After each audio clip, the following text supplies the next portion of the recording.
إن الحمد لله نحمده ونستعينه ونستغفره ونعوذ بالله من شرور أنفسنا ومن سيئات أعمالنا من يهده الله فلا مضل له ومن يضلله فلن تجد له وليا مرشدا أشهد أن لا إله إلا الله وحده لا شريك له وأشهد أن محمدا عبده ورسوله صلى الله عليه وعلى آله وأصحابه ومن تبعهم بإحسان إلى يوم الدين أما بعد فيا عباد الله أوصيكم ونفسي أولا بتقوى الله عز وجل فإن الله يقول يا أيها الذين آمنوا اتقوا الله حق تقاته ولا تموتن إلا وأنتم مسلمون ويقول الرسول صلى الله عليه وسلم اتق الله حيثما كنت وأتبع السيئة الحسنة تمحها وخالق الناس بخلق حسن. Ang lahat ng papuri at pasasalamat ay sa Allah lamang, ang Panginoon ng sanlibutan. At ang kapayapaan ay sumakanyang propeta at sa kanyang pamilya at sa lahat ng mga taong sumunod sa yapak ng mahal na propeta Muhammad sallallahu alaihi wasallam. Mga magulang at kapatid sa pananampalatayang Islam, natalakay natin noong nakalipas na Juma ang ilan sa pangyayari sa Yaumul Akhir o sa kabilang buhay, na kung saan pagkatapos ng syafa'ah o pamamagitan ng mahal na propeta sa sangkatauhan at makuha ng bawat isa ang kanyang talaan ng mga gawa at may tanong sa kanya ang mga nakasulat sa talaan na iyon, natalakay din natin ang paglilitis sa mga alipin sa araw na iyon, na kung saan ang taong sumampalataya, sumunod, nagsumikap, sundin ang mga kautusan ng Allah subhanahu wa ta'ala, ay pagagaan niya sa kanya ng Allah subhanahu wa ta'ala ang paglilitis. Subalit sino man ang naging makasalanan o naging palasaway sa kanyang Panginoon, ilitisin siya ng Allah subhanahu wa ta'ala ng matinding paglilitis. Pagkatapos ng katanungan sa sangkatauhan, mayroong kaganapan doon na dadaanan ng bawat isa na tinatawag na adaul hukuk. Nang ibig sabihin, ibibigay sa bawat isa yung kanyang karapatan na hindi niya nakuha sa mundong ito. Ang ibig sabihin ng mga magulang at kapatid sa pananampalatayang Islam, kung ikaw ay may pagkakasala sa iyong kapwa sa pamamagitan ng pagkuha mo sa kanyang kayamanan o kaya pagsira mo sa kanyang dangal sa pamamagitan ng paninirang puri o kaya pagsasabi sa kanya ng masama na ikinasama ng kanyang loob o kaya kinagalit niya na hindi niya naipatawad siya sa mundong ito, sa araw na iyon ay sisingilin niya yun sa araw na iyon, sa araw ng paghukom. Sisingilin ng kapatid mo yun o yung kapwa mo sa araw na iyon ang mga karapatan na hindi niya nakuha sa iyo. Sabi nga ng Allah subhanahu wa ta'ala, yawma yafirru al-mar'u min akhihi wa ummihi wa abihi wa sahibatihi wa banihi likulli imri'in minhum yawma idin sya'nu yughni. Sabi ng Allah sa pinakamalapit nitong kahulugan, sa araw na iyon, sabi ng Allah, tatakasan ng tao yung kanyang kapatid at maging ang kanyang ina at ama at kanyang asawa at mga anak. Bawat isa sa kanila, sabi ng Allah, sa araw na iyon ay sarili lamang niya ang kanyang pagtutuunan ng pansin at wala na siyang pakialam sa iba. Yan ang sinabi ng Allah subhanahu wa ta'ala na kalagayan ng mga tao kapag sila'y dumating na dun sa oras na iyon. Ang tinutukoy ng ayat nito, sabi ng mga ulama, na yun yung araw ng paniningil ng bawat isa sa kanyang kapwa. Kaya kahit sa malapit niyang kamag-anak ay tatakasan niya ito, huwag lang makabawas doon sa kabutihang daladala niya sa araw na iyon. Dahil mga magulang at kapatid sa pananampalatayang Islam, sa araw na iyon, hindi pera o kayamanan ang kabayaran sapagkat wala ng pera sa kabilang buhay. Ang ipangbabayad mo ay yung bagay na pinakamahalaga sa iyo na dala-dala mo sa araw na iyon. at yun nga yung mga kabutihang nagawa mo sa mundong ito. Sa araw na yun, maraming mga tao na makikita niya yung mga kabutihan niya, na sinlaki ng bundok, sinlaki ng mundong ito, at iba pang mga gawain niyang kabutihan. Subalit, makikita niya doon yung mga taong inapi niya. Makikita niya doon yung mga taong niloko niya. Makikita niya doon yung mga taong pinaggawa niya ng masama. At bawat isa doon ay kukuha doon sa kabutihang dala niya. Dahil sa araw na yun, mga magulang at kapatid sa Islam, ang Allah subhanahu wa ta'ala ang pahihintulot sa mga tao na kunin ang bawat isa ang kanyang karapatan sa kanyang kapatid o kapwa. Gaano kasakit ang mararamdaman mo kapag ang natitirang pag-asa mo sa araw na iyon ay kukunin sa iyo ng kapwa mo dahil sa pagmamalabis mo sa kanya, dahil sa mga kasalanan mo sa kanya. At gaano kasakit ang mararamdaman ng isang tao kapag ang kanyang kabutihan na pinaghirapan niya dito sa mundong ito ay iba ang makikinabang. Sa yan mga kapatid, sa pananampalatayang Islam, ang mga kaganapan na dadaanan ng mga tao sa araw na iyon. Ang mahal na propeta Muhammad sallallahu alaihi wasallam ay binalaan niya tayo sa bagay na yan. Sabi ng mahal na propeta, "Man kanat indahu madlamatun li akhihi min irdihi aw min shay'in falyatahallalu minhu al-yawm qabla an la yakuna dinarun wala dirhamun. In kana lahu 'amalun salih ukhida minhu biqadri madlamatihi wa in lam yakun lahu hasanatun ukhida min sayiati sahibi fahumila 'alayha." Sabi ng mahal na propeta, sino man ang may pagmamalabis o pagkakasala sa kanyang kapatid mula sa kanyang dangal o kayamanan o kung anong bagay pa man iyon, makipag-ayos na, sabi ng mahal na propeta, bago pa dumating yung araw na mawawalan na ng halaga yung pera, at kung siya ay may magandang gawa, kukunin sa kanya yung na kanyang kapatid. At kung wala naman siyang kabutihan na nagawa, yung masamang gawa ng kapatid niya ay ipapasan sa kanya. Yan mga kapatid, sa pananampalatayang Islam, ang binanggit ng ating mahal na propeta. Sa ibang hadith, ganito ang pagkasabi ng mahal na propeta. Man huwa al-muflis? Qalu al-muflis man la dirham lahu wa la mata'. Qala sallallahu alaihi wasallam, lakin al-muflis alladhi ya'ti yawm al-qiyamah bi salatin wa sawmin wa sadaqah wa ya'ti wa qad dhalama hadha wa daraba hadha wa shatama hadha wa safaka dama hadha wa akhadha mal hadha fayu'ta hadha min hasanati wa yu'ta hadha min hasanati fa in faniyat hasanatuhu wa lam yuqda ma alayhi ukhida min sayiatihim min sayiatil madhlumin thumma humil alayhi thumma turiha fin nar.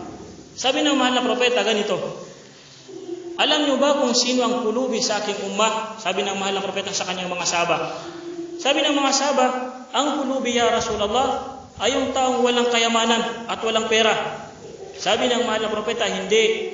Ang kulubi ay yung taong darating sa araw ng paghukom. Nakasama niya yung sala niya, yung ayuno niya, yung sadaka niya, at yung iba pang mga mabubuting gawain.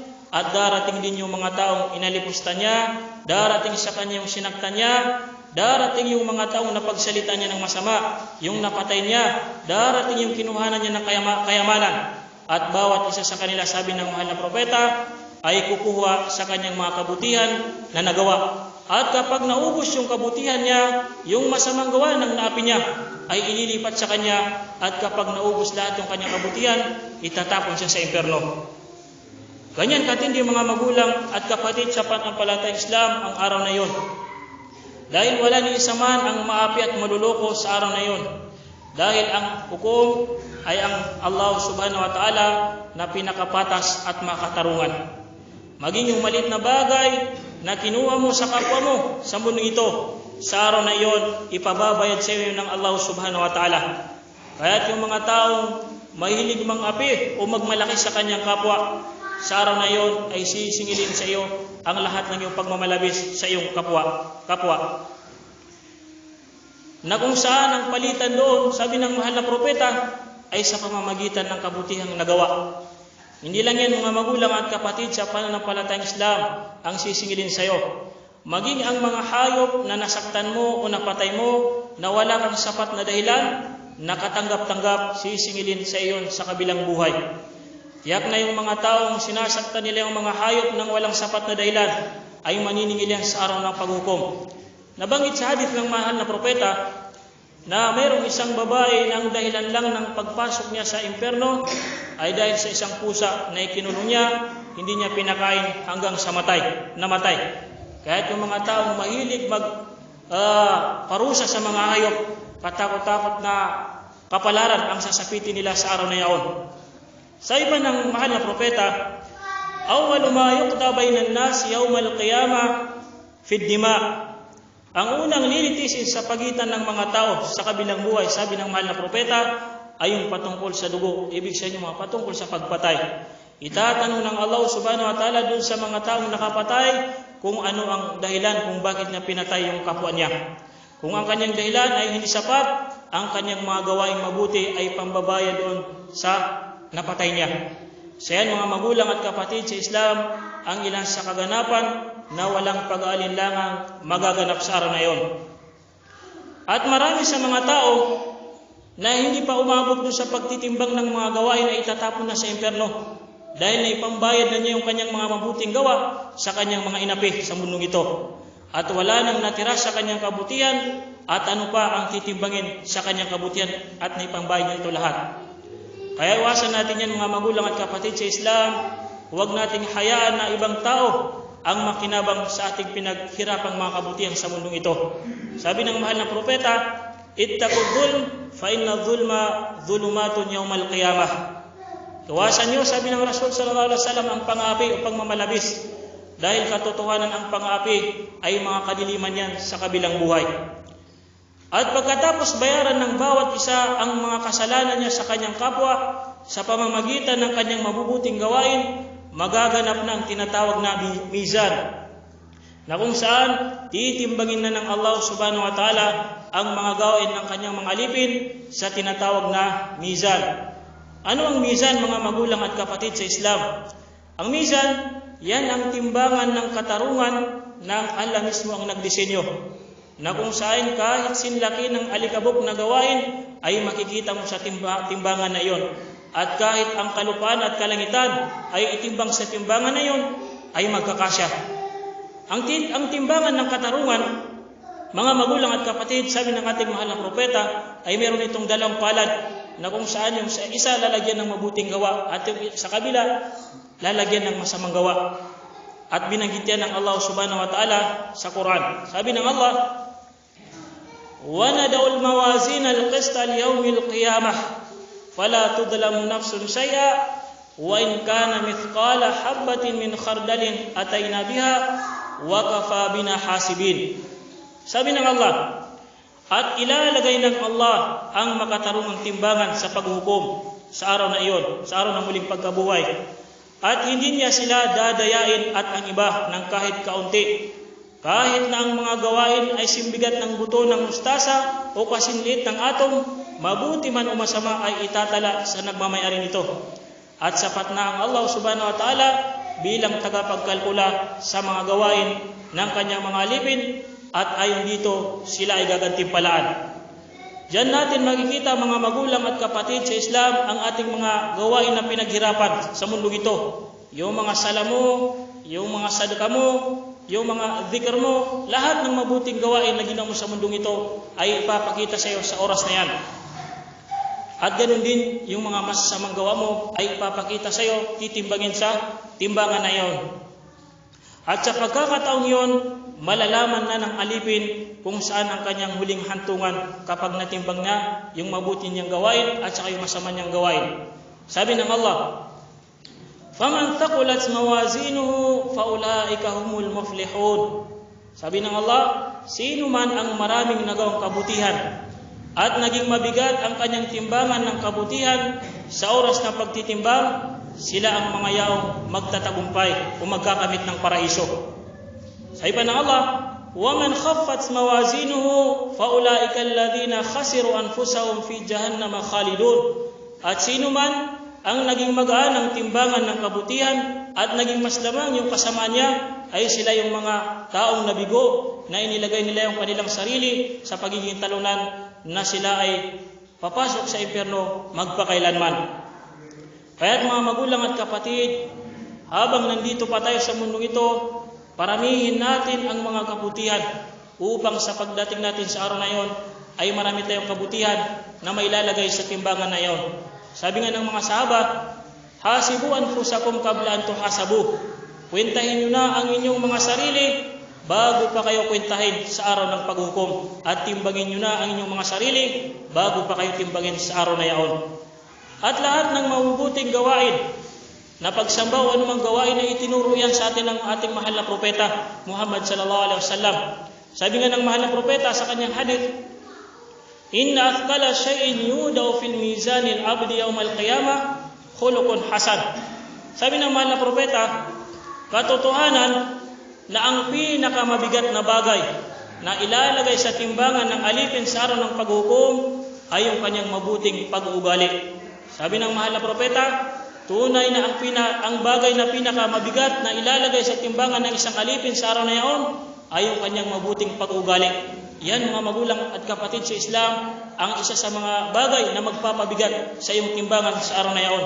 Sa iba ng mahal na propeta, kalimatani khafifatani alal lisan, thaqilatani fil mizan, habibatani ila rahman, subhanallahi wa bihamdi, subhanallahil azim.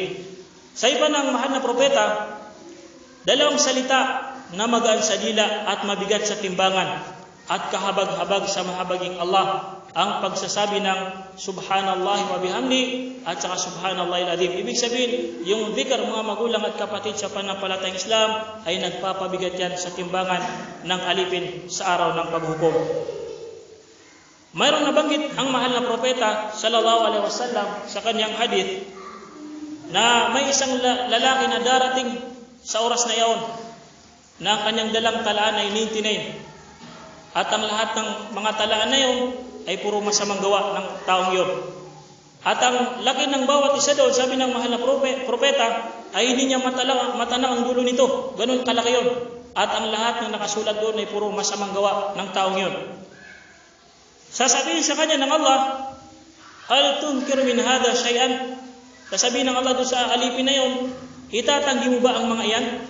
Dinaya ka ba ng aking mga tagapagalista ng mga anghel? At ang isasagot ng alipin na yun, la ya Rab, hindi po Panginoon. At tatanungin siya ulit ng Allah subhanahu wa ta'ala, alaka hasanatun, mayroon ka bang kabutihan na nagawa nung nasa mundo ka pa? At sasabihin ng taong yun, wala po Panginoon. At sasabihin sa kanya ng Allah, bala inna laka indana hasanah, hindi, tunay na ikaw ay mayroong kabutihan na nagawa. Wa annahu la dhulma alayka al-yawm, at tunay sabi ng Allah na sa araw na ito ay hindi ka dadayain.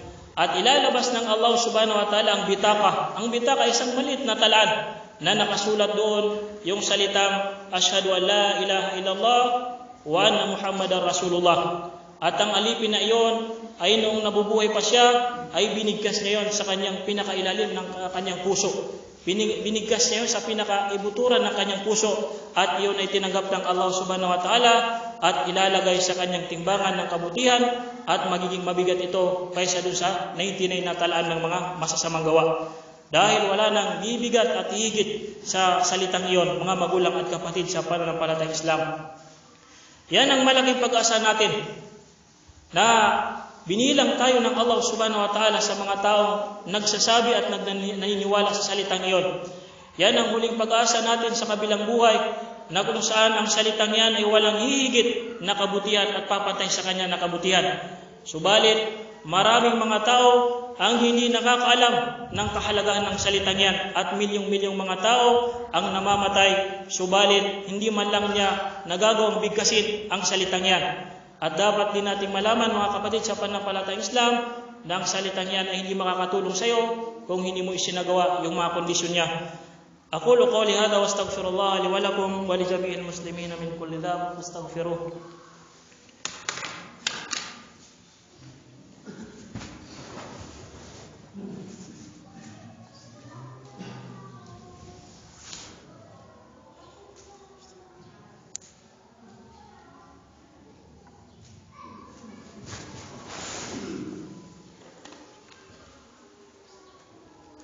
Alhamdulillah wassalatu wassalamu ala asyrafil anbiya wal mursalin Sayyidina wa nabina Muhammad wa ala alihi wa ashabihi wa man tabi'ahum bi ihsanin ila yaumiddin, amma ba'd. At pagkatapos matimbang ang ating mga gawain, gagawing nur o liwanag ng Allah subhanahu wa ta'ala ang mga mabubuti mong gawain at ibibigay doon sa mga taong nagmamayari nito upang magtungo na tayo doon sa pinakahuling yugto sa araw na yon at pinakamahirap na dadaanan ng bawat tao sa oras na yon na tinatawag na sirat. Ang pagtawid ng bawat isa sa tinatawag na sirat. Ilalagay ang sirat na yon sa likod ng Jahannam, sa impyerno. At tayong lahat ay tatawid sa ibabaw ng sirat. Na kung saan pagkatapos nating dumaan sa mainit na araw o sikat ng araw nung tayo ay bumangon sa ating mga libingan at dumaan sa mahirap na paglilitis sa ating Panginoon, yung mga kafir at mga musyrik ay hindi na sila mapapabilang sa mga taong tatawid sa sirat dahil itatapon na sila sa Jahannam. Ang sirat ay inihandayan ng Allah subhanahu wa ta'ala sa mga mananampalatayang makasalanan at mga munafik. Ipapakita na sa kanila ang sirat na sa dulo niya ay ang pintuan ng tagumpay o ang paraiso na inihanda ng Allah subhanahu wa ta'ala sa kanyang mga alipin na nagsumikap sumunod sa kanya. At ang ibaba ng sirat ay ang Jahannam. Sabi ng Allah, wa inna minkum illa wariduha, at walang ni isa man sa inyo maliban sa siya itatawid sa ibabaw nito. Ano ang sirat na tinatawag mga magulang at kapatid sa pananampalatayang Islam? Binanggitan ng mahal na propeta sa kanyang hadith. Sabi ng mahal na propeta, Jisr adaqqu minas sya'rah. Ang sirat, sabi ng mahal na propeta, ay isang tulay ng sukat ay mas manipis kaysa isang hibla ng buhok. Wa haddu minas sayf, at mas matalim, sabi ng mahal na propeta, kaysa espada. Allahu Akbar, sino ang makakayang tumawid sa ganyang tulay, mga magulang at kapatid sa pananampalatayang Islam? Sabi pa ng mahal na propeta, wa hum fi shadidid dhulmah, at sila ay papalibutan ng kadiliman. Yung tulay na yun, sabi ng mahal na propeta, ay napakanipis, manipis kaysa hibla ng buhok at napakatalim, mas matalim pa sa espada, at sila ay papalibutan ng kadiliman. Walay hasakon, at ang sirat na yan ay may mga patusok. Watuluhu syahrun, at ang layo niya ay isang buwan ang itatawid ng mga tao. Sa oras na yan, kagaya ng nabanggit natin kanina, yung mga kabutihan mo na ginawa mo sa mundong ito ay gagawing liwanag yan, unur, at ibibigay sa iyo upang iyon ang magamit mo sa iyong pagtawid sa sirat na yon. At ang pinakamalaking kabutihan na magiging liwanag mo at makakatulong sa iyon sa araw ng paghukom ay yung salah. Sabi nga ng mahal na propeta, inna salata man hafadha alaiha kanat lahu nuran wa najatan yawmal qiyamah. Sabi ng mahal na propeta, katotohanan, sino man ang pangalagaan niya yung kanyang salah, yung kanyang 5 beses na pagdarasal, ay magiging liwanag niya ito sa kabilang buhay at makapagliligtas sa kanya ito sa kabilang buhay. Ang sala na inuulit-ulit natin ng 5 beses sa isang araw, ayan ang pinakamalaking kabutihan na may papakita natin sa Allah subhanahu wa ta'ala. Sabi ng mahal na propeta, faminhum man yu'ta nuruhu mithlu jabal bayna yadayhi. At kabilang sa kanila, sabi ng mahal na propeta, ibibigay yung kanyang nur o liwanag na katulad ng isang bundok sa kanyang harapan upang yun ang magamit niya sa kanyang pagtawid. Wa minhum man yu'ta nuruhu fawqa dhalik. At kabilang pa sa kanila, sabi ng mahal na propeta, ay ibibigay yung kanyang nur na higit pa kaysa bundok. Ibig sabihin, mas malaki pa kaysa bundok. Wa minhum man yu'ta nuruhu mithla nakhlatin bayna yadayhi. At mayroon din sa kanila na kanyang liwanag ay katulad ng isang puno. Wa minhum man yu'ta duna dhalik. At mayroon din, sabi ng mahal na propeta, na ibibigay yung kanyang liwanag na mas maliit pa kaysa doon sa puno. Hatta akhiru man yu'ta nuruhu fi ibhami qadamihi yudhi'u marra wa yatfi'u ukhra fa idza adha'a qaddama qadamahu wa idza intafa'a qam. Sabi ng mahal na propeta, hanggang sa pinakakahuli-huli ang bibigyan ng nur ay katulad ng dulo ng daliri, katulad ng kandila, na kung saan, sabi ng mahal na propeta, ay patay sindi ang kanyang liwanag. At isa-isa tayong tatawid sa sirat na yun, mga magulang at kapatid. At ang panalangin ng mga mananampalataya sa oras na yun, sabi ng Allah subhanahu wa ta'ala, yawma la yukhzillahu an-nabiyya walladhina amanu ma'ah nuruhum yas'a baina aydihim wa bi aymanihim yaquluna rabbana atmim lana nurana waghfir lana innaka ala kulli syai'in qadir. Sabi ng Allah, sa araw na iyon, hindi hihiyain ng Allah ang propeta at mga naniwalang kasama niya. Ang kanilang liwanag, sabi ng Allah, ay mauuna sa kanila at ito'y nasa kanilang kanang kamay. At sila ay magsasabi, aming Panginoon, gawin mo pong ganap ang liwanag para sa amin at kami po ay inyong patawarin. Katotohanan na ikaw ang may ganap na kakayahan sa lahat ng bagay. At sabi pa ng mahal na propeta, tatlong klase ang mga tao sa pagtawid sa sirat na iyon. Unang klase ng mga tao na tatawid sa sirat na iyon ay najin musallam. Sila yung mga taong dadaan sila sa ibabaw ng sirat na hindi sila masasaktan, hindi sila makakaramdam ng anumang sakit at init na nagmumula sa impyerno. Sino ang mga iyon? Yan yung mga taong nagsumikap, sumunod sa mga kautusan ng kanilang Panginoon. Sa araw na iyon, hindi sila papabayaan ng Allah subhanahu wa ta'ala. Pangalawang klase ng tao, sabi ng mahal na propeta, na tatawid sa sirat ay makhdujun bihi thumma najid. Mga taong tatawid sa sirat, subalit makakaramdam sila ng init at sakit sa kanilang pagtawid. Yun yung mga taong mananampalataya na may mga kasalanan pa. Sa kanilang pagtawid ay ipaparusa na sa kanila ng Allah subhanahu wa ta'ala yung kanilang mga kasalanan at makakatawid din sila doon. At pangatlo, muhtabasun bihi wa mankusun fiha. Mga taong sa kanilang paghakbang ay agad-agad silang madudulas at babagsak sa ilalim ng impyerno. Yun yung mga munafik at yun yung mga taong mapagkunwari sa kanilang pananampalataya. Yan yung mga taong gumagawa ng mabuti o pagsamba, subalit hindi para sa Allah subhanahu wa ta'ala, bagkus sila ay nagpapakitang tao sa kanilang mga gawing mabuti, na kung saan ang pagtawid nila sa tulay na sirat ay gagapang sila at ang umma ng mahal na propeta ang unang tatawid sa sirat na iyon.